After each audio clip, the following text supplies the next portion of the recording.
Chelsea Pamela Chandler was born to Francine, and I just under 7 months after we were married. I was thrilled to be a father, but it surprised me that Francine didn't seem thrilled to be a mother. She assured me, after I noticed it enough to mention it, that it was probably just her hormones still out of whack, coupled with a possible bout of postpartum depression. I agreed with this explanation, and we delved even deeper into our little home bubble, as typical young parents in today's world with active lifestyles. I went out into the world daily to serve as the family breadwinner, and Francine stayed home to be the breadwinner. But Francine hired a nanny without consulting me. When I asked about the strange woman I saw leaving the apartment when I returned from work one day, Francine simply said it was a done deal. Given Francine's position in society and her professional ambitions, she simply could not let the presence of a child among us deter her. Francine returned to work 2 months after Chelsea was born. Although we both worked for her father, Francine insisted on driving her own car to work so that she would not be perceived as having lost her independence just because she had become a wife and mother. The business required her presence, she explained, and her father was counting on her. Meanwhile, Alicia rarely showed up at the house when I was around. It seemed that every time there was a gathering at the Thompson home that I could attend with Francine, Alicia had an appointment elsewhere. I still had feelings for my wife's younger sister, but the sense of obligation to her and the obligations to our marriage and new family were beginning to outweigh those feelings. Alicia's absence, mostly due to her college classes, yes, at Scott, didn't seem to bother Francine one bit. And even when she was around, Alicia showed nothing but animosity, and even outright hostility, toward me, toward her parents, and even toward Francine. No, I certainly wasn't going to add myself as a friend on Alicia's Facebook page. All marriages eventually fall into a routine, and young couples establish routines and house rules that are best suited to establish domestic tranquility. This was as true for Francine and I as it would be for any other couple. Except, in our family, the work order and house rules were what Francine wanted them to be. In order to maintain domestic tranquility in our family, I found that I just had to go along with whatever Francine wanted. Oh, every once in a while I was able to get my way on something innocuous. But by and large, it was my loving wife who determined how often and where we went, who our friends were, and how we handled our finances. I just wanted peace of mind in this relationship, so risk-averse and with a honed tendency to avoid conflict, I went along with Francine most of the time. Apparently, she wanted to avoid pregnancy too, as our intimacy dwindled to about once a week for the first year, and then to once every 2 weeks after that. About a year and a half after we were married, I noticed Stedman Carstairs walking around the office at work. When I asked Francine about it, she simply said that Carstairs had finished his MBA at Harvard and had taken a job at a Boston firm. But apparently he will be servicing his company's southeastern clients and visiting them almost every other month. Isn't that nice? Yeah, it sure is. What could I say that I just didn't care for this smarmy bastard? Not a chance in hell. I wasn't about to get confrontational about it, even if it meant I had to put up with what seemed to Carstairs a somewhat inappropriate closeness to my wife. Almost exactly 31 months after Chelsea was born, little Grace Ann Chandler made her debut on the world stage. Francine was furious that she was pregnant for the second time in her life and blamed me for it. But as it turned out, she had adjusted to showing Gracie as much motherly love as Chelsea. More than enough, in Francine's opinion, but by no means enough, in my humble opinion. I gave both of my girls all the attention and love I was capable of, and they seemed to gravitate toward me as they grew. Although they didn't seem overly attached to their mother, they still had a childlike love for both parents, which was only natural. By the time our girls were in elementary school, there was a certain boredom in our marriage. I couldn't pinpoint what it was, but it was there nonetheless. Next chapter. A sudden shudder on the airplane flying to Atlanta brought me out of the drowsiness that had taken hold of me. When I looked back, I saw that the beverage van had passed my seat, and I had missed the opportunity to drink a soda and eat some biscotti. The two stewardesses in the coach where I was sitting were struggling with the beverage cart, as it tipped over and rested against the seats on the, what's the right word? Left. No. Right side. The coffee pot tipped over on one gentleman who screamed in pain, dousing himself with hot liquid. Once the drink cart was corrected, the nearest of the two attendants attempted to help the man wipe the hot liquid away with a handful of cocktail napkins. I heard a sound and looked ahead to see that a first-class flight attendant had pulled back the dividing curtain. She strode purposefully toward the other two flight attendants manning the cart and whispered to them in a low voice, but with a sense of urgency that couldn't help but alarm those who witnessed it. As I hurried back, behind the other two flight attendants and the attendant cart, but at a slower pace, I saw the first-class flight attendant reach for the intercom. "Ladies and gentlemen," I heard her slightly out-of-breath voice, though a smile appeared on her face as she turned to face the passengers. "I apologize for the inconvenience, but it appears that we have encountered a bit of turbulence. Due to this, we have decided to reduce the beverage service. Depending on flight conditions and the time we have before arrival, we will await instructions from the airfield before resuming." Another violent jolt shook the airplane, causing a roller coaster feeling in the gut.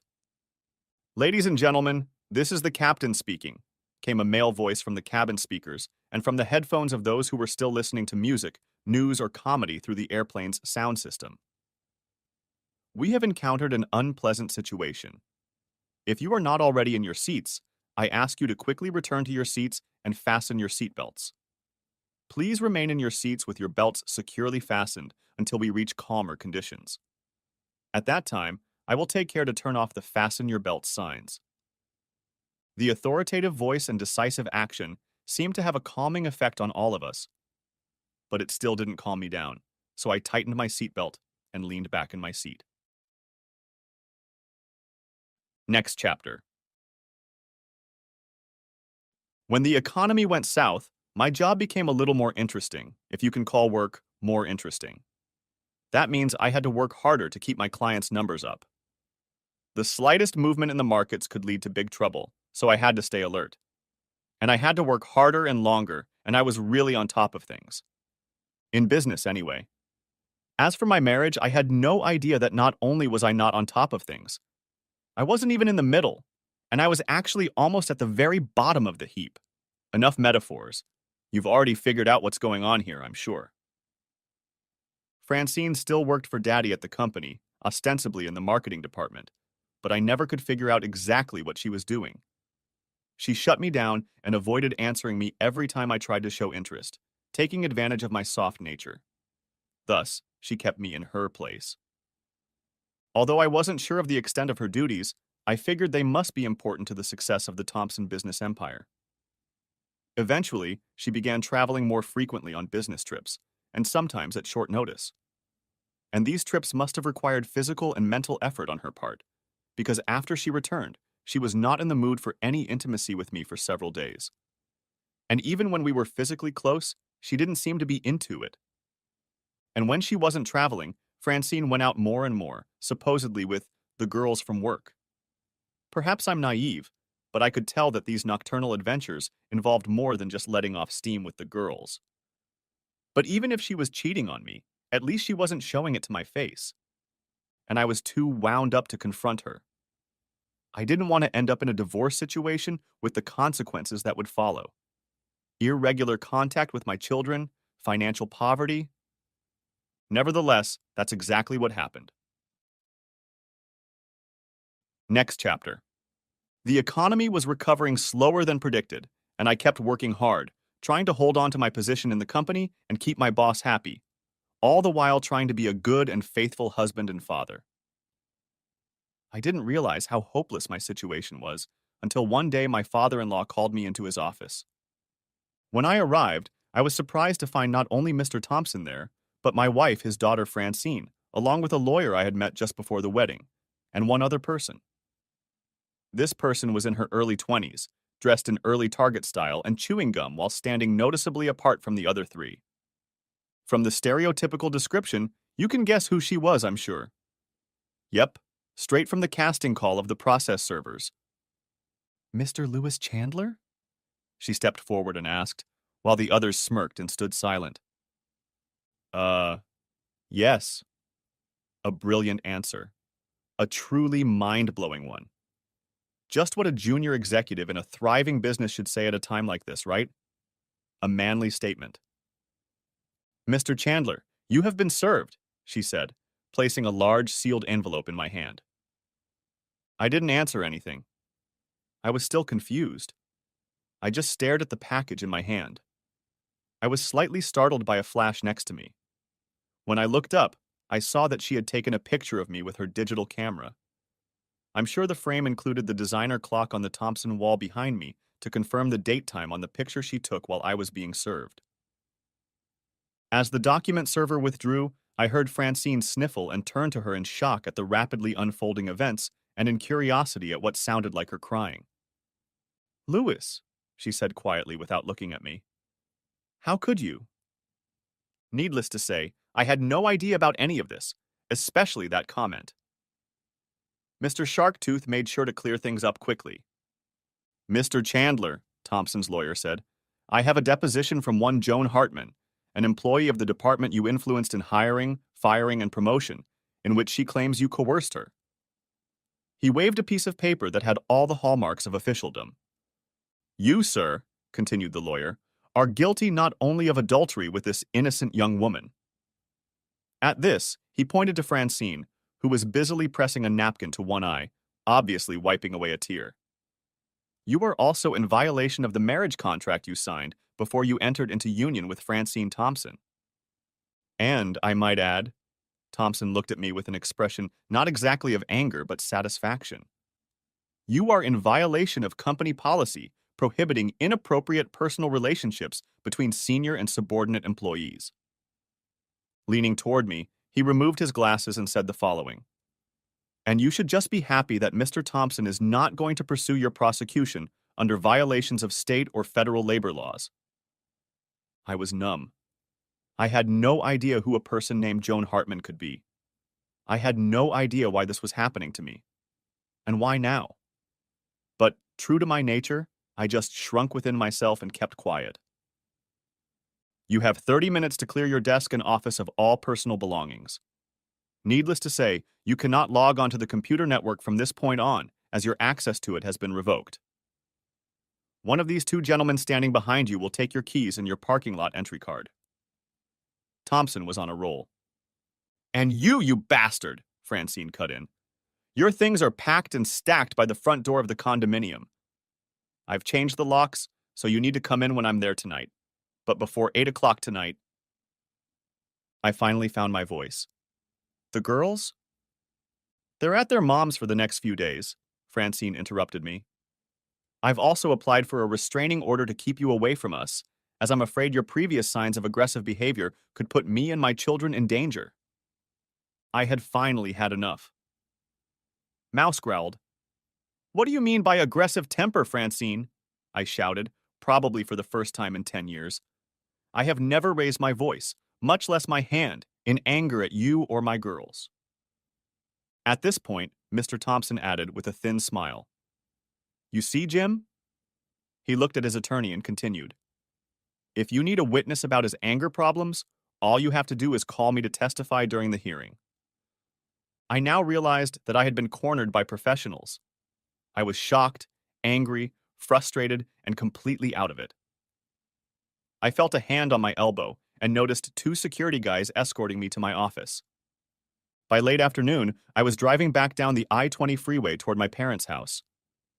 My car was packed with boxes of stuff I had taken out of the office, as well as 8 large garbage bags of clothes, toiletries, and other items from the apartment I no longer shared with my loving family. I was still reeling from the way I had been treated by my wife and her father and their predatory attorney.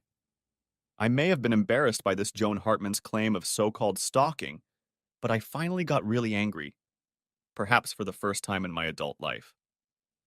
I had been set up. It was so obvious to me. As I drove and tried to avoid the semi-trucks and other cars heading toward the perimeter highway around Atlanta and beyond, I pondered what had happened. They'd gotten some poor low-level employee to lie, probably intimidated her with a job threat or something else that concerned her personally, to get me fired. The adultery claim was drafted so that the prenup would go into effect at the same time the divorce petition was filed. The only thing I couldn't understand was the setup because of my so-called anger issues that caused the restraining order. I exhaled and shook my head. I could only assume that Francine had used this opportunity during my confinement to turn my girls against me. Well, I would fight like crazy to prevent that, somehow. Next chapter. 2 weeks passed, and I still hadn't socialized with my girls. Out of our friends, I could only count on a couple people who weren't really just Francine's friends. They all cut me off too, refusing to even talk to me or return my calls. One or two of them even told me that they should give me a whipping for the way I was deceiving poor Francine. Oh well, so much for the chance of a fair hearing from any of them. And one of the few friends I could count on was Ted Stafford. One evening over a drink, he brought me up to speed. Lou, Ted began, after I had been prying information out of him for about 30 minutes. I don't know what to tell you. How about the truth, Ted? I asked him. Look, I haven't heard anything, and I miss my girls as much as anyone. Ted became very uncomfortable with this remark. Then, apparently having come to some sort of decision, he took a sip of his JB, put the glass down, and looked at me. Okay, Ted began, but you're not going to like hearing this. I frowned slightly and nodded for him to continue. Well, Ted said to me, you asked for it, so here goes. And with that, my world continued to crumble. Not only did Francine evict me, but she put in my replacement. Wow. Not a week later, she moved her new man in with her, and my girls. You get the picture, I'm sure. It was Stedman Carstairs. That jerk, Carstairs, finally divorced his wife because of his own infidelity. He'd left her in Massachusetts with the baby and moved back to Decatur, to the home of, and apparently between the legs of, my soon-to-be ex-wife, Francine. As far as Ted could tell, Carstairs and Francine had never gotten rid of their feelings for each other over the years. Carstairs had broken up with Francine only after she had apparently gotten pregnant by me at the same time he started Harvard. And after he moved to Cambridge, he got pregnant by some girl from Wellesley and was eventually forced to marry her. The girl's father was a very wealthy man who had gone from being a simple Irish Southerner in Boston to the head of a fairly successful business empire in the Northeast, but he still maintained ties to the Irish gangs in his old haunts. Now, however, Carstairs was divorced from his own wife and living in a house that was supposed to be mine, sleeping with my wife and being around my kids. And that kind of opened my eyes to a possible explanation for how it all happened. When Francine first got pregnant, she wanted to be with Carstairs. But he was unavailable because he'd already moved to Cambridge and had a relationship with a girl there. Mr. Thompson couldn't allow his princess to be without a mother, so the Thompson family needed a scapegoat. But why keep me around so long after using me to solve Francine's pregnancy problem? Love? Damn it. Control? Maybe. After all, Thompson had known for a long time that I was gathering information on him. It brought to mind the other half of the old adage. Keep your enemies close. Why hit me now? Apparently, Carstairs was now available to Francine. Thompson no longer needed me, since his IT people had destroyed my evidence against him, and I no longer had access to it. I was now expendable. Damn it. I vented all my frustration to Ted. Ted now looked very uncomfortable. At my request, he continued. Lou, you're not going to like this either, but I've heard from some of Francine's so-called friends that she wants her girls to call Stedman Carstairs daddy now. Before I could explode, he continued. I sat back down on the bar stool and was silent for the next few minutes until I heard Ted order another round for the two of us. Being an accountant, I had a knack for math. At that moment, I was in the process of calculating Francine's possible contacts with a certain Stedman Carstairs in those days. Or should I say, those days? Or should I say, those days, plural, when she was pregnant? Unfortunately, the numbers didn't lie. And they didn't seem to lie now either, as I looked back on the last 16 years of my formerly quite satisfactory, if not happy, life. a life that I now realized was based almost entirely on lies and deceit. I had tolerated it because I hadn't had the guts to do anything about it then, and I couldn't do anything about it now either. Next chapter. The divorce procedure itself went quickly. I hastily hired a lawyer, an inexpensive one since I didn't have access to much money, and Francine and her old man were trying to take our previously joint assets away from me. But my young lawyer, no matter how hard he tried, was never able to stop the tsunami of crap coming down on me. I was forced to keep paying rent because my kids lived in the apartment and they needed stability to stay in their familiar home. And of course, they needed the care of a loving mother during the difficult times after the divorce. My attorney strenuously objected to many of the issues presented by Francine's attorney, especially regarding employment, and the judge sometimes agreed with us. However, I could tell that the work issues inevitably crept into the mind of the woman acting as judge in our case, leading her to believe that I was just another womanizer who was trying his best to pollinate all the women in his workplace while he still could. And to hell with my family. I also ended up having to pay a bunch of child support. I loved my two girls and would never have resented paying child support. Next chapter. Ladies and gentlemen, this is the captain speaking, came the voice from the airplane's sound system again. We were all starting to get nervous by now due to the continued shaking and bouncing. An unusually strong storm front is moving in from the Gulf of Mexico, extending from New Orleans through Little Rock and Louisville, and it's between here and Atlanta. As you can imagine, we've been experiencing the turbulence caused by the front for some time now. All flights are currently suspended at Hartsfield-Jackson International Airport in Atlanta. All gates are full, and we have nowhere to go even if we land there. So we have been directed to Nashville International Airport to wait out the storm. Please keep your electronic devices on, and we will make sure that an announcement of the diversion, and thus delay in your arrival, is given to the agents at the Hartsfield-Jackson Airport gate. I remind you that we are on the edge of a storm front, and we need you to remain in your seats with your seatbelts securely fastened and follow the instructions of the crew members. They are professionals and care more about your safety than anything else. With a loud click, his message ended.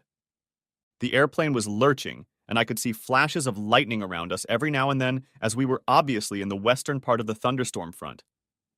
When I felt the captain move the airplane into a hard left roll, panic set in within me. Not being a very brave person, I also had a regular fear of flying. And this situation was just getting to me. For some reason that I can't remember even now, I remembered Mookie's admonition about the Nasib stone embedded in a simple metal bracelet that I put in my pocket.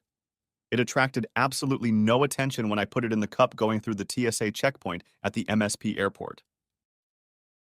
Now, for some reason, I reached into my pocket and quickly slipped the small bracelet onto my left wrist, fastening the simple clasp. Praying for a safe landing, I almost unconsciously rubbed the stone in the small bracelet in a circular motion with the index finger of my right hand. I just hoped that God didn't mind that I was engaging in a superstitious act the whole time I was praying.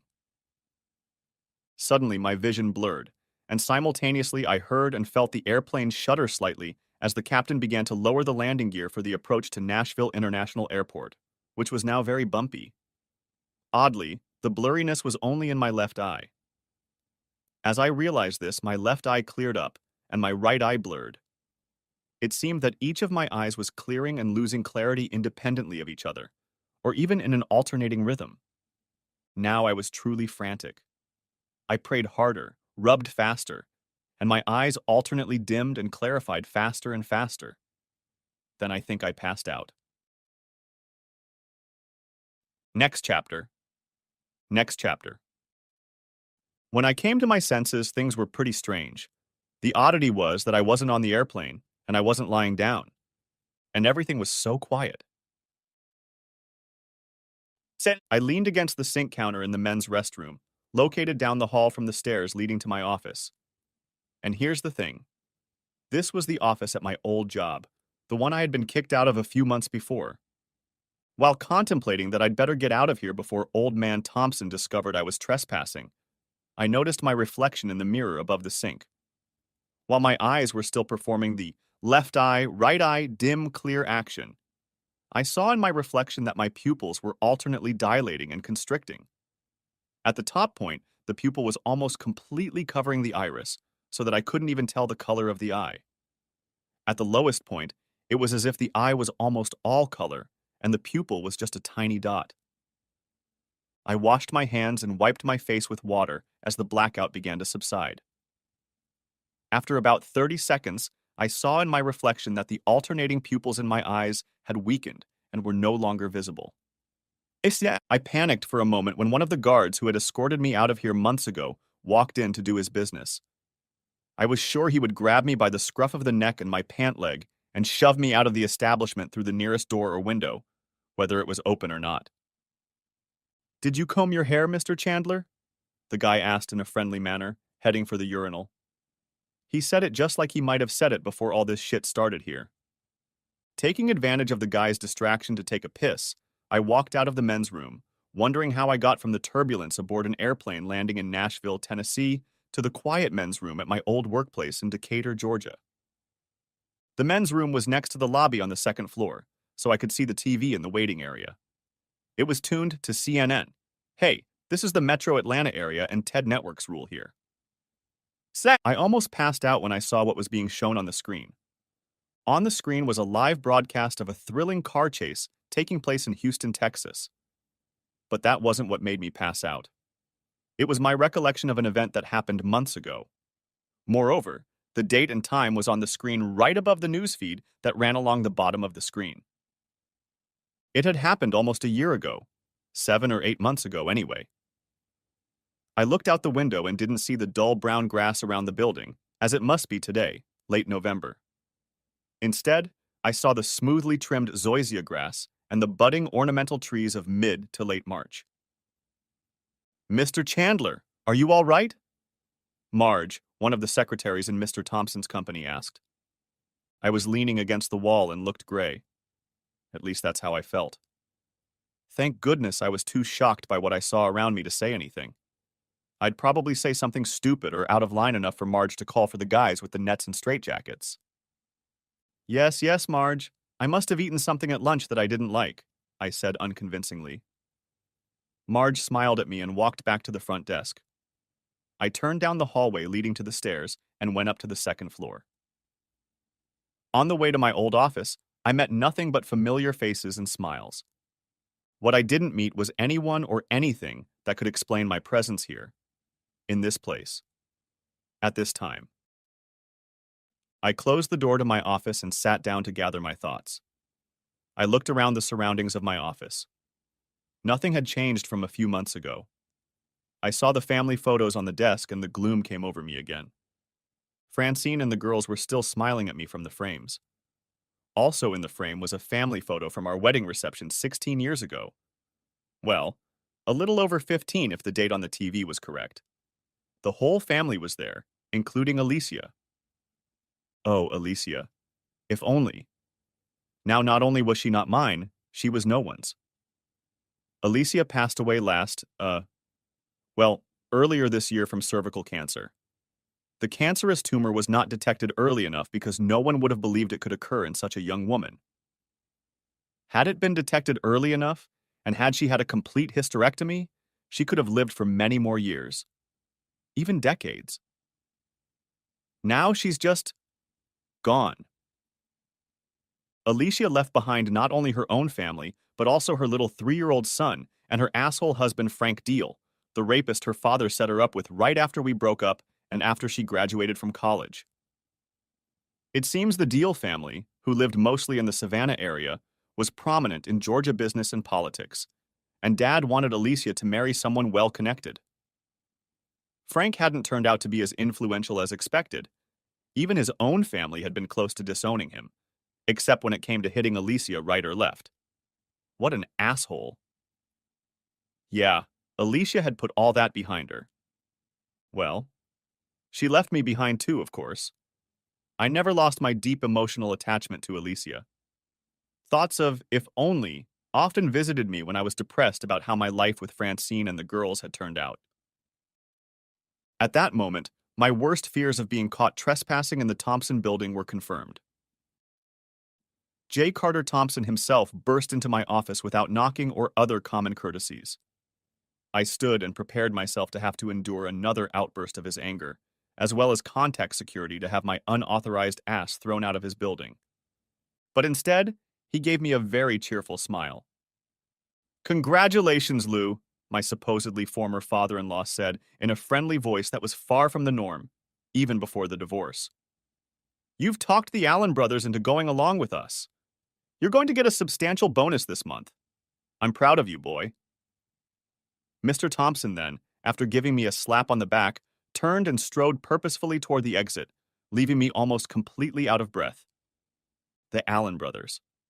I've got them to make a deal with. Hell. From downstairs, the date was showing on CNN. I looked outside to see early spring instead of late fall. It was that relatively peaceful time a few months before everything in my life went downhill.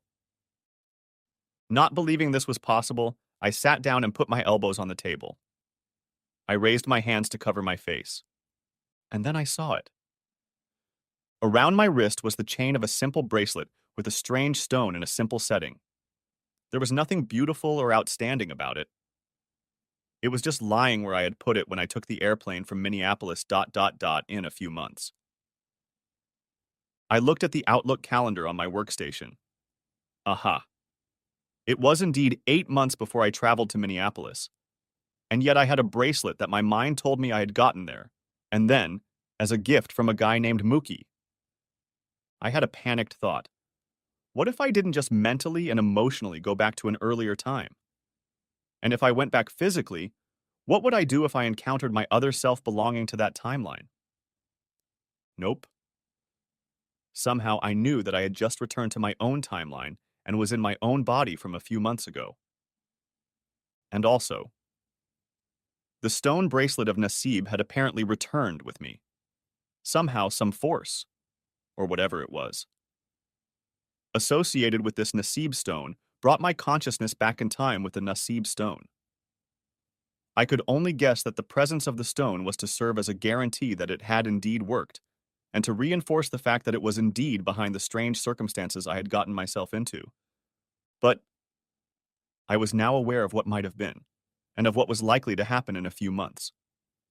Now, if my eyes and other senses were to be believed, I wouldn't go to Minneapolis. I wouldn't meet Mookie and get that Nasib stone in my bracelet from him. Yes, I did know its name. And I probably wouldn't be served with divorce papers and fired. Wow. If my dates are correct, I was just over 4 months away from my world falling apart. What can I start doing now to make sure that doesn't happen? I pulled out a pen and notepad. I needed to make some plans, taking into consideration what my loving wife and my father-in-law had planned for me. In the end, I decided that I couldn't count on the divorce not happening. I remembered how quickly, in another timeline, Francine had gotten Stedman Carstairs firmly established in my house and what used to be our bed. Anyway, I didn't grow the size balls I used to have. I was still afraid of confrontation, still subject to the authority of my boss and father-in-law, and still mostly subject to Francine's desires and aspirations. No. It was too late to change the course of events that would lead to my divorce and termination. But in this timeline, I had something extra that I didn't have before. I had foresight, and I had anger. In that other reality, I was divorced and left almost destitute. I was replaced by a guy who apparently drafted my favorite bride for years, and apparently continues to do so even now. My girlfriends were pitted against me. My career here came to an end, and I was forced to look for a new job. Oh yeah, and I was sent on my way with threats of possible legal action for harassment if I made things difficult. And it all started with a lie backed up by the perjury of some woman named Joan Hartman, whom I had never met as far as I can remember. I may not be able to change much about the outcome of the impending divorce. Oh yes, this time I've resigned myself to the inevitable. But at least I wasn't going to be kicked out of this company with no consequences, and a hell of a lot of compensation. And I was damn sure going to get myself a better lawyer and be better prepared. Oh, and this time I was going to set aside some funds for an emergency. I wanted to be able to do more with my finances afterward, not just stand around rubbing my last 2 nickels in my pocket like I used to. I stared for a while at the Nasib stone in the setting of the chain bracelet I wore. The thing was obviously giving me a way to prepare myself to right at least some of the injustices that awaited me along the way. But what if it still didn't work out? What if there were other emotional challenges ahead of me? Will the Nasib stone be able to help me again? Or was it just a one-time miracle? There was no point in worrying about that now.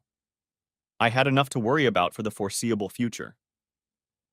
I set the notebook aside and thought about it. I was beginning to feel less of the emotional turmoil I had experienced during and after the divorce in that other timeline. I still didn't feel brave enough to pounce on all my adversaries and start implementing a scorched earth policy. After all, I had never shown that kind of resolve in my life. But now I did feel a little master of the situation. And that suddenly made me feel a little calmer. Peace. That guy, Mookie, said that his father told him stories about how the Nasib stone transports its owner to a place of peace. It may not be a place of peace in the long run, but I felt a strange peacefulness in this place, and at this time, at least for the moment. And that feeling was a real blessing that I haven't experienced in a very long time. Next chapter. As the anxious days approached, my position for the near future became more and more stable. I had been gathering information about Old Man Thompson's dubious dealings for years, almost from the moment he had taken over the small company I worked for, and Francine had infiltrated. During that period, I already knew that he had discovered my little electronic stash of evidence on my computer and network server, and planned to deal with it accordingly. So in the first couple of days of my return, I backed up all of my materials to DVD-Rs for off-site storage, leaving the files that Thompson knew he would find on my workstation's hard drive and on a shared network drive. The DVD-R copies were placed in a safe deposit box at a local bank, completely unrelated to the bank Francine and I had used all those years together. I also set up an emergency fund account and began liquidating all possible assets to build a nest egg in case of what would happen in the next few weeks after my return. Francine even noted a few days afterward that I seemed to be withdrawing money from the ATM more often, and she hopes I haven't become a profligate spender. Francine. She was still just as I remembered her before the divorce. She still pestered me constantly and demanded it was either her or nothing in all decisions regarding our family. The only weapon in my defense, given my still somewhat meek nature, was information. I knew what and when was going to happen. But this time, I was a little better prepared. Still, being prepared was not the same as preventing. And it was too late when I found myself back at that slightly earlier point in my life. I had only been back for a week when Francine broached the dreaded subject. Lou, what's wrong with you? Naturally, she said it without any connection to what we discussed that night after we got home, or dinner, or evening classes until we sent the girls to bed. She simply said, "It's okay, honey," I said, putting all my contrived southern charm into this affectionate address. Why do you ask? It's just that you're well, moody, I guess you'd say. That's right, Moody. She nodded, finally realizing exactly what she was describing. Francine realized what was happening, and I saw a cloud descend over her face. Then she must have decided that I needed to be calmed down a bit, due to the grand scheme she and my father were about to pull on me, because she sighed and set the magazine aside. Okay, I guess we can do it tonight. Just give me at least 15 minutes to get ready to get up. With those words, she got up and headed upstairs. I noticed that on her way to the stairs, she went to her purse and pulled out her cell phone, and I was suddenly overcome with foreboding. Needless to say, Francine had barely made it up the stairs before I jumped to my feet and, taking off my shoes so as not to make any noise, rushed up the stairs and down the hallway to a spot just outside our bedroom.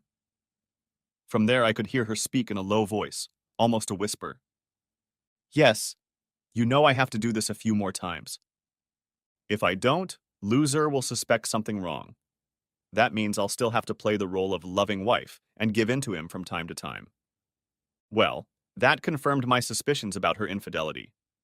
However, surprisingly, I felt absolutely no sense of outrage, just resigned to what was happening and obviously was happening. But it won't be for long, my love. Then Frankie can go back to his stallion. I shook my head in disgust.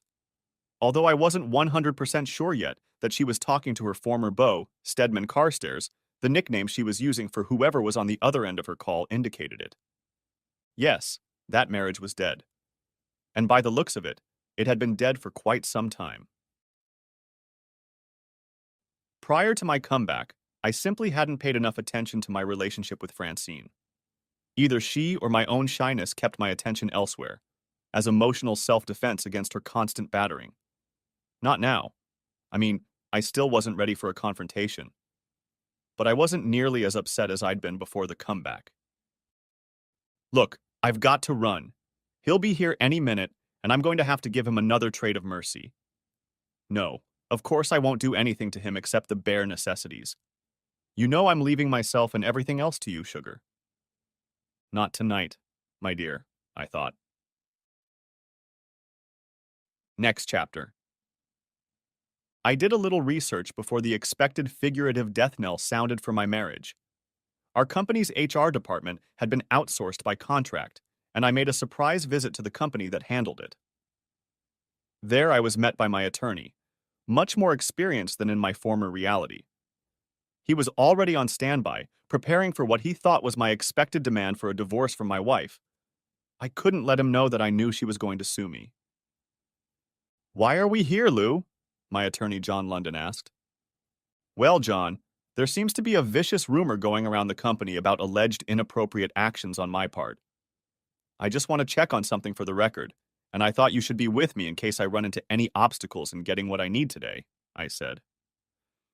John just shrugged and said, "Whatever you say," looking at his chronometer. A classy lawyer wouldn't wear a simple watch. I suppose he was calculating the number of billable hours he was accruing for this profligate client. Only I knew that the payout from this visit could offset his legal fees many times over when the truth finally came out. John followed me into the office of the contract staffing firm and watched as I introduced myself and requested the work history of one Joan Hartman at Thompson Corporation, filling out the appropriate forms and presenting my company ID to confirm my access to the records. The young intern working behind the counter was full of Southern hospitality and eagerness to please. I didn't even have to introduce my attorney. 20 minutes later, I was standing outside my car in the parking lot with hard copies of the paperwork of Joan Hartman, who had actually worked at Thompson's company some time ago. It turned out that when she had left the Thompson company 50 years earlier, even before the small firm I was then working for was absorbed into Thompson, she had become Joan Burns by marrying someone not associated with the company. There was even a copy of a letter of recommendation for her, should she ever seek employment elsewhere, that had been mailed to her new address in Tacoma, Washington. "Okay," my lawyer finally asked. "Obviously, you didn't need my help getting this. So now what? What does any of this have to do with you wanting to divorce your wife?" I just smiled and said, "John, I wanted you to see me get these documents legally and firsthand." I took a deep breath of fresh air and said, "I have a feeling these documents are going to come in handy very soon, so take care to protect them at all costs. Do you understand?" "My client is definitely not right in the head," is what his facial expression silently told me. Nevertheless, he tucked the papers into his valise, shook my hand, and said goodbye. Next chapter.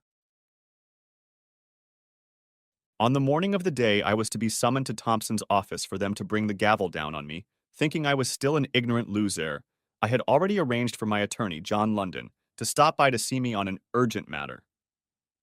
I had to crumple a bit when he asked me what exactly was so important. John arrived about 20 minutes before the time I remembered from my previous existence as Hammer Time. When he entered my office, he immediately started by saying, "Lou, what's so damn urgent and why the secrecy?" I shrugged my shoulders, smiled thinly, crossed my fingers below desk level, and replied, "John, I've been getting some strange reactions from those around me over the last day or two. Also, one of the employees who joined this company with me 16 years ago, when we were bought out and absorbed by Thompson, relayed to me over the DL that my position here may be in jeopardy. He said that, to his knowledge, it would be decided around lunchtime today. That's why I thought I might need you here. Okay, I was lying through my teeth about the hints and the so-called informant. But I really needed John to represent my interests from the moment all this shit was going to start rolling downhill. And that would be just about, and just as I remembered from that awful last time, I got the call at 11:30 a.m., right on the button. Mr. Chandler, I'm afraid Mr. Thompson has specifically stipulated that you are the only one who must be admitted, Thompson's assistant said, as if that settled the matter as John and I entered the outer rooms leading to J. Carter Thompson's office. But this time, instead of merely following her directions, I looked at my attorney, then at her again, and said quietly but firmly, "This gentleman is John London, my attorney. Regardless of what Mr. Thompson says, Mr. London is going in there with me. Is that clear?" She just sat back in her seat with her mouth open at my sudden defiance. She expected me to just do as I was ordered, as I had done many times in the past, especially since I had always been compliant, even for a low-ranking deputy sheriff. If any of the three main conspirators were surprised that I purposefully entered Mr. Thompson's office without knocking, rather than my usual meek stride, they said nothing. It was only when they noticed that a guy in a well-fitting suit and wingtips carrying a leather valise was walking with me that they spoke louder. "Chandler," J. Carter Thompson shouted, "this is a private meeting. We will be discussing important business, personal, and private matters that concern our family and this company. What do you do when you bring a stranger into my office without first saying a word of your own volition?" He was clearly annoyed, but I could also tell he was curious. Without waiting for my answer, he said, "That man will have to leave until we're done here." As before, Mr. Thompson was joined by his supposedly distraught wife Francine, the shark-toothed lawyer representing the Thompsons, and a 20-something female document processing clerk. I didn't look back when I detected movement behind me, but I knew two security guards had quietly slipped in behind me, just like last time. I just stood in the middle of the office and looked straight into Thompson's face. Unlike last time, when I bowed my head and could barely bring myself to look at him. This time, I threw the first can of gasoline into the legal bonfire they'd already lit here. I'm afraid I have to insist that my attorney John London remain by my side during anything that may happen here. The expressions of the faces in front of me were priceless as I noted their surprise and consternation when I said the word lawyer. What are you? Thompson didn't quite manage to regain his aplomb as he began to see this elaborate situation not just slip from his absolute control, but cascade rapidly. But J. Carter Thompson was a major player in the business world and had not achieved his position by being slow to react. Besides, he was a world-class negotiator, and now he was letting those skills go to waste. "You see, Chandler," he began, in a tone that I'm sure seemed more reasonable and conciliatory, designed to throw me off balance so he could strike. "I am sure we can resolve our little difficulties without getting out of hand. After all, I'm sure you knew that sooner or later we would discover your petty shenanigans, given the security and oversight measures in place here. Right?" I guess he figured I'd give in, as usual. In this he was mistaken. "Mr. London will stay to witness whatever you tell me," I said simply and softly, without bravado. I didn't raise my voice or even smirk. After all, I was still shaking with fear of having to get into a physical or emotional confrontation with anyone. I'm just not the confrontational type.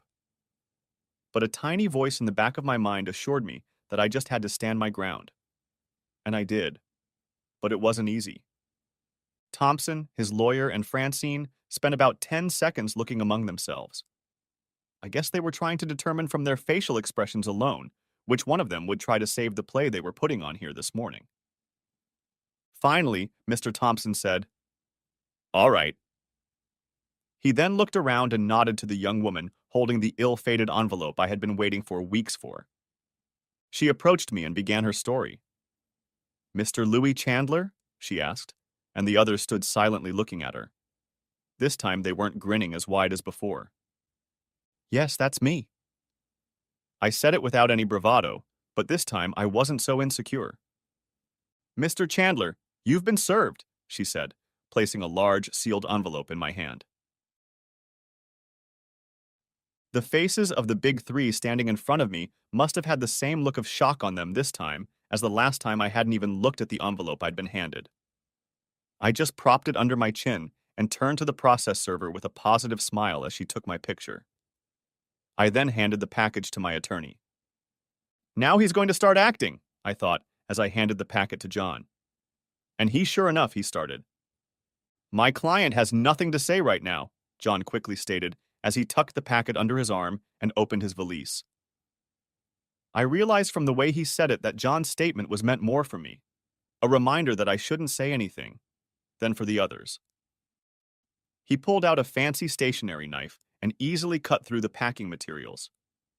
The document server, taking advantage of being distracted, slipped quietly out the office door. Pulling out the divorce papers, John went through them the way lawyers do, flipping through the pages, something only they know how to do theatrically, and, as the audience would say, with such seriousness. You can count on us to spend the requisite amount of time scrutinizing these documents before responding. So all I had to do was idiotically sign off on all the points, as I had in the previous installment of this episode. That wasn't going to happen this time. John stuffed the pages back into the original packing material and slipped the whole thing into the valise before closing it. Stopping with the valise half closed, he noticed the look on my face and the slight shake of my head. Is there anything else? My attorney asked, sensing that I could tell from the looks on the faces of my three opponents that there was more to come. Mr. Thompson cleared his throat and looked at Francine. I almost laughed, and would have laughed if I hadn't been still somewhat depressed by the normal existence of conflict in my presence. But Francine evidently took the hint and followed her stage cues well. Louis, she said quietly. But this time she looked at me with an unconvincing expression of resentment and indignation. How could you? Since I knew what was coming next, I simply turned to Mr. Shark Teeth and waited for his next statement. Mr. Chandler, Thompson's attorney announced just at that moment. I have a deposition from Joan Hartman, an employee of the department you influenced in hiring, firing, and promoting, in which she alleges that you coerced her on numerous occasions. He waved a familiar piece of paper that had all the hallmarks of officialdom. Hearing the name Joan Hartman, I glanced to my left and saw John London twitch in surprise. I looked at him intently and raised my hand briefly so he wouldn't have time to jump up and say something. I could tell he remembered the name Joan Hartman, and it only took him a fraction of a second to realize what was happening. Give me a microscopic nod, and then assume a posture of stern attention to the details of what was happening. You, sir, continued Mr. Shark Teeth, are not only guilty of adultery with this innocent woman. With that, he pointed to Francine, who was now busily reaching for a napkin from her purse, as I broke the rhythm of the meeting that would have otherwise allowed her to have already put one napkin to her eye, apparently ostensibly to wipe away a tear. You are also in violation of the prenuptial agreement you signed before you entered into union with Francine Thompson. And I might add, Thompson looked at me with an expression not exactly of anger, but more of curiosity at my reaction than the satisfaction he expected from seeing me squirm. You are in violation of company policy prohibiting inappropriate personal relationships between senior and subordinate employees. Next, he leaned toward me and took off his glasses to make his next statement exactly on target. And you should just be happy that Mr. Thompson isn't going to pursue your prosecution under violations of state or federal labor laws. As I said, my client has nothing to say right now, John London said to the three men, who were now looking at me with some relief that their elaborate setup had not fallen apart from my slightly unorthodox behavior and the unexpected presence of a lawyer as my defense counsel. They expected me to find myself ignorant, unarmed, and alone in all this. But I wasn't that ignorant. I expected it. I wasn't unarmed. Information is the most valuable weapon a fighter can wield. And I had already decided that, as unaccustomed as I was to it, this was a kind of fight. After all, I wasn't alone. John London looked at me with a, "You may have set me up, but I thrive on this shit" expression as he turned toward the door, holding my elbow in his hand, trying to pull me out of there. But Mr. Thompson and Francine still had a few more lines to say. You have 30 minutes to clear your desk and office of all personal belongings. Needless to say, from that point on, you may not log onto the computer network, as your access to it has been revoked. One of these gentlemen will take your keys and your parking lot entry card from you. Thompson said it in an obviously rehearsed tone, but he still managed to portray the indignant look of a superior. And you bastard! Francine cut in. Your stuff is packed and stacked by the front door of the condo. I've changed the locks, so you should come by tonight when I'm there, but before 8 o'clock tonight. I guess I was amazed that I could still surprise Francine, because I was really taken aback by the way her jaw dropped in shock when instead of crying or begging or looking crazy, I just said, okay. I didn't even bother to ask about the girls, since I already knew they lived in the Thompson house in Stone Mountain with her mother. Then Francine, even though I didn't react as I expected, went a little overboard. I have also applied for a restraining order to keep you away from me and the girls, as I fear that your previous signs of aggressive behavior could put me and my children in danger. Mr. Shark Teeth handed me another document, which I took again without looking at it, and then handed it to John London. Instead of seeing me explode with anger or shake my head in surprise, they saw me stand expressionless as far as I could tell. I couldn't see my face, but I had practiced putting on an unaccustomed expression that I considered stone-faced, and again said softly, okay. Even J. Carter Thompson was beginning to realize that his plan was not going at all the way he had envisioned. He seemed to be contradicting himself on how he should proceed, but only for 5 seconds.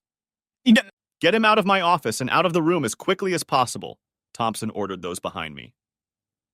In an unusual move for me, I smiled before turning to leave. As the security guys moved to put their hands on my elbows, my lawyer intervened and stood in front of me and said, if you so much as lay a finger on my client, you can be sure you will soon be standing before a DeKalb County judge on assault charges. The security guys looked over my shoulder to see what the boss was saying. Apparently, they got the right signal, because they backed off and just walked around John and me as we left Thompson's office, walked down the hallway, went into my office, and, later, through the door leading to the parking lot. Well, John said to me with a thin smile, you obviously got some good and timely information. I applaud you for making the right friends. It could have been very nasty out there. He paused and looked away for a second as we both started toward my car before he spoke again. So, are you going to tell me what this Joan Hartman nonsense is all about? Asked London.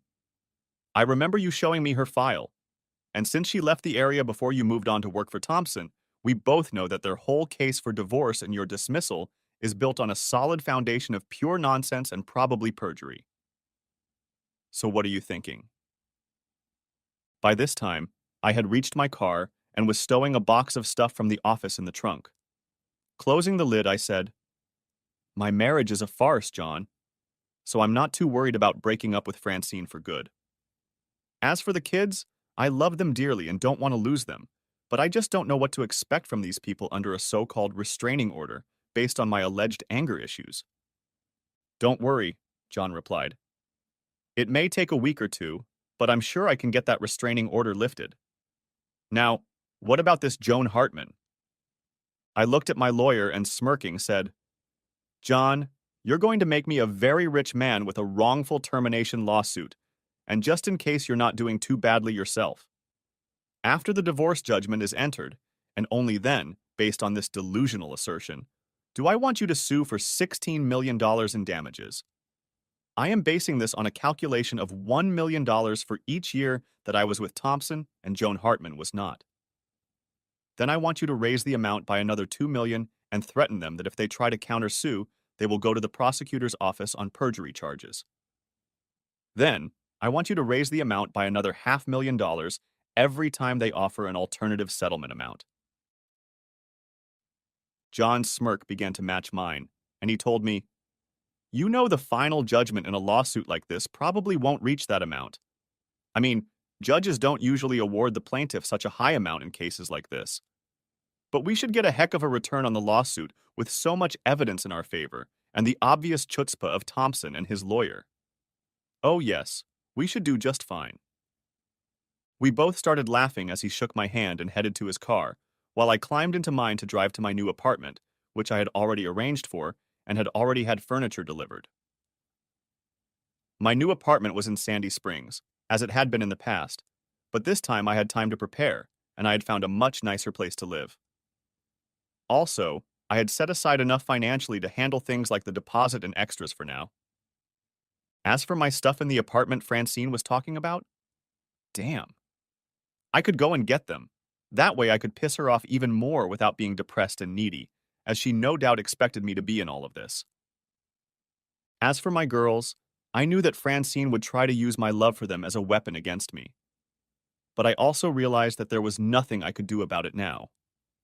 The indirect mention I had gotten in my previous existence, a few months after the divorce, that I might not be the biological father of either of my daughters, was still lingering in the back of my mind. But biology doesn't invalidate a father's love for his children. They were still my girls. I had simply loved Chelsea and Gracie for too many years to turn off my feelings for them in their innocence. And that innocence certainly didn't extend to my cheating slut ex-wife. I pulled into the street and turned on the local news radio station to listen to Rush. When his standard music came on, heralding the start of another hour of what he called excellent broadcasting, I started laughing out loud. More from relief that today's confrontation was over than from how it had ended. Next chapter. The divorce is granted, the judge announced, and banged the gavel, concluding our final hearing after months of document gathering, evidence, testimony, and waiting. We didn't actually have to be physically present, but John London had directed that he and I be here, and that Francine's attorney, who was also Mr. Thompson's attorney, be here as well. I stood next to John as he looked toward the back of the small courtroom and nodded to the DeKalb County Sheriff's deputy standing at the very door. The deputy approached Francine's attorney, who was clearly furious at being forced to be physically present for what was a simple formal announcement that would be published in the newspaper anyway. Are you, by any chance, Mr. James Cantrell, attorney for Miss Francine Chandler, N.C.E. Thompson, and Mr. J. Cade Thompson and the Thompson Corporation? The deputy asked almost nonchalantly. I guess Francine's attorney was just still annoyed that his morning had been ruined and didn't pay much attention to it. He simply replied, Yes, I'm James Cantrell. What happened next made him take notice. You, Dryad, have already been served, said the deputy. He handed the package he was carrying to Cantrell and quickly left. John London and I just stood there and watched the various expressions on Cantrell's face change to reflect the changes in his emotions as he first opened the envelope and then looked shocked at the documents he held in his hands. Finally, turning to John and me, he expressed anger and indignation. You're out of your minds.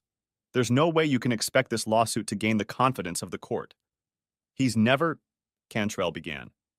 The hands in which he held my motion to file a complaint against his client and the huge sum based on wrongful termination were visibly shaking. John interrupted him by holding out a packet of certified copies of Joan Hartman's documents that he had been extracting at my request over the past few months. You might want to familiarize yourself with them before you use words like never in reference to this lawsuit, he said. As Cantrell began reviewing the documents, I realized that when he was prepared, he was good at his job of making a confident face in court on behalf of his clients. But he wasn't good enough for me not to notice the slight weakening of his confidence in his position as he familiarized himself with the truth of the situation he faced. Cantrell now knew that his clients had planted the false documents that served not only as the basis for my just completed divorce, but also for my dismissal from Thompson Corporation.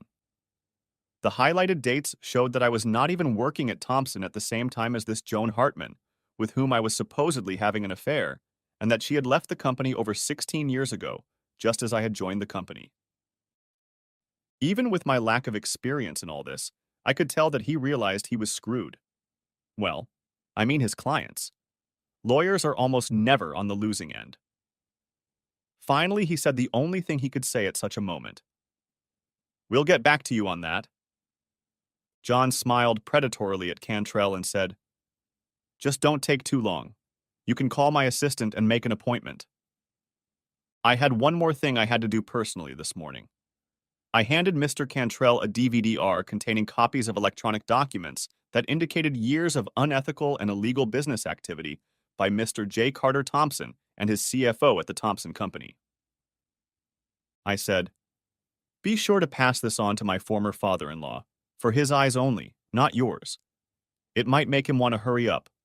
Assure him that I will act discreetly if he is not slow to agree to my lawsuit." My lawyer threw up his head and grasped my arm with one hand and picked up his valise with the other. He then quickly led me out of the courtroom and into the hallway. "Would you like to tell me what that reckless stunt was? What was on that disc you gave him? If you've ruined the case in any way by your actions, you can just get yourself a new lawyer, after paying all my fees, of course." John London was furious, and I don't think I blamed him for anything. And, as befits my nature, I recoiled from his verbal attack on me. When he subsided and waited for me to respond, I finally took a breath and replied, "Thompson has been conducting shady and illegal activities for years, long before I came aboard," I said. "I'm just offering him a little incentive to settle this suit.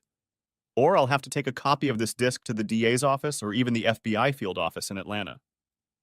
"Look," John told me, still very angry with me, "this is the kind of thing you should leave it up to me to decide." "John," I said, "you and I both know that if you had actually read what was on the disc, or if Cantrell had read any of it rather than giving it to Thompson, either of you would just have to go to the DA's office. After all, even as my attorney, you're still an officer of the court, right?" John made it clear that he disapproved of my actions, and he had to admit that he would have to take any evidence of Thompson's criminal actions to the DA. After yelling at me for another minute or two just to vent, he pulled himself together and said, "It's lunchtime and we're going to Sonny's. Your treat." I smiled, and together we walked to my car, my mouth already wanting Sonny's BBQ and sweet iced tea. And with that, we entered the next exciting phase of my return to this particular timeline. End of part 1. Part the second of may be coming out in 10 hours. Write in the comments if you're waiting for it. Also, give a like under this video and subscribe to my channel. I hope you enjoyed this video.